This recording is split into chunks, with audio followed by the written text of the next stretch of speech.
Hi, I'm Austin, and I didn't know what to actually expect from Tears of the Kingdom that much. I knew I would have a well-crafted adventure, but you see, I'm the resident Breath of the Wild hater. And by that means, I just don't think it's the masterpiece everybody else makes it out to be. I think it's a really good game, but not perfect. There's a lot of flaws that really held the game back for me. So I went in Tears of the Kingdom expecting a similar experience. That's not what I got. Tears of the Kingdom so far has actually been a masterpiece. All the new mechanics come together to form something truly special. I wish it didn't run like garbage, but hey, despite that, this is a game that even if you didn't love Breath of the Wild, it is worth checking out. Let's start with some of the stuff I don't like about Tears of the Kingdom. Namely, it runs like Thomas the Tank Engine with no wheels. This game chugs along at times, and it really makes me wish it were on more modern hardware. The Switch simply isn't powerful enough to do what Tears of the Kingdom sets out to do, and it shows. Mobs of enemies or explosions and fire can really make the game run like a slideshow, and that is really disappointing. Nintendo, please, I'm begging you, release new hardware. I want your games to work. This is a more controversial negative, but I still don't care for the weapon degradation. I actively hated it in Breath of the Wild, so it is definitely way better in Tears of the Kingdom thanks to Fuse, but I would still prefer it just to not be a thing. Speaking of Fuse, the new abilities are really what makes Tears of the Kingdom a masterpiece. Ascend, Fuse, Ultra Hand, and Recall are all incredibly fun and useful. Fuse allows you to merge items with your weapons to boost damage, durability, and add effects depending on the object, like attaching an exploding barrel to a spear and tossing it at an enemy for a big explosion. Which will also cause the game to chug, but it will be fun.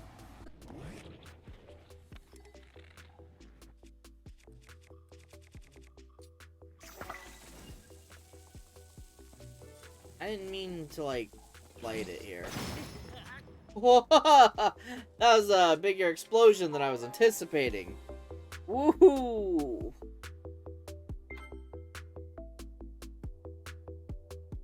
I got a little scared because I thought I was gonna go I couldn't tell if it was on a timer or not.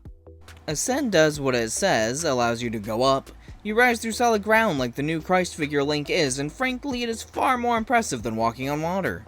Ultra Hand is what allows you to craft. You can just stick items onto other items and build whatever you can think of. My only issue with it is it's pretty finicky moving objects around to get them to the correct angle. I just cannot get them to rotate. Recall allows you to rewind time on an object, sending it back on the path it just came from. When presented a problem, there's rarely just one solution. Depending on what you have on hand, there is truly a limitless amount of stuff you can build to get around the problem. Sometimes it's as simple as building a bridge, and sometimes it's attaching rockets to a platform to launch yourself up in the air. Using all of these abilities allows for some creative ways around puzzles and obstacles. I don't know what to do when it gets like that. That's a real issue.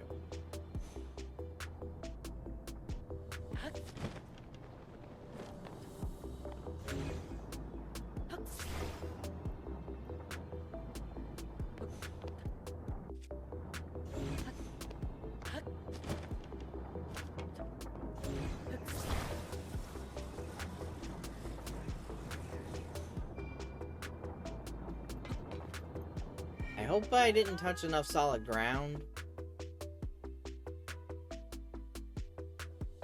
Yes! I have cheated you, game. If that sounds like a lot, that's because it is. I still hit the wrong buttons and I throw my weapon far more than I would like to. Why can't the controller just do what I think already? The world in Tears of the Kingdom is also incredible. The base map is similar to Breath of the Wild, with some changes to make it fresh, but there's also entirely new maps in the form of sky and depths. These offer fresh challenges filled with new enemies, weapons, and things to build. This helps the game feel very fresh, despite being the same general map as Breath of the Wild. Frankly, I'm all for this sort of reuse by the devs. It allows them to free up valuable development time. New players can appreciate that this is a new map for them, Old players get to appreciate that this is a changed map that's a little different from the one they used to know, and they get to soak in and evaluate all of the differences. Meanwhile, the development time that could have been used on building a new map can instead be used on other valuable development time. Like, I would be shocked if they had to build a new map from scratch and we had Ultra Hand, because that is an incredible amount of work to make Ultra Hand a thing, and I can't even imagine if they had to do a whole new map on top of that. I can't say much on the story so far, as I barely touched it. I just want to run around and explore. I can say the side quests seemed to be a bit more involved this time around, and it did take a little too long to get the paraglider back. The tutorial is several hours, and I know they have a lot of information to present, but that is just a very slow start. If you've played The Legend of Zelda Tears of the Kingdom, make sure you let me know what you think in the comments below. And make sure you like this video and subscribe for more content, and follow me over on Twitch if you want to see some amazing gameplay. Thank you so much for watching, and you guys have a great day. You little whore.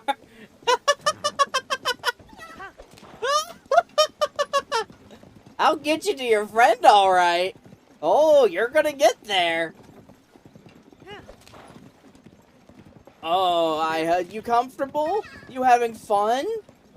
Oh, you look so comfy right there. Don't worry. Do you want me to take you around? We're almost there, but I think you're having too much fun. I think you must want to stay there, I'm sure. Ooh, don't you even talk about that. I am taking you directly to your friend. Look at what a good person I am. Better fucking thank me.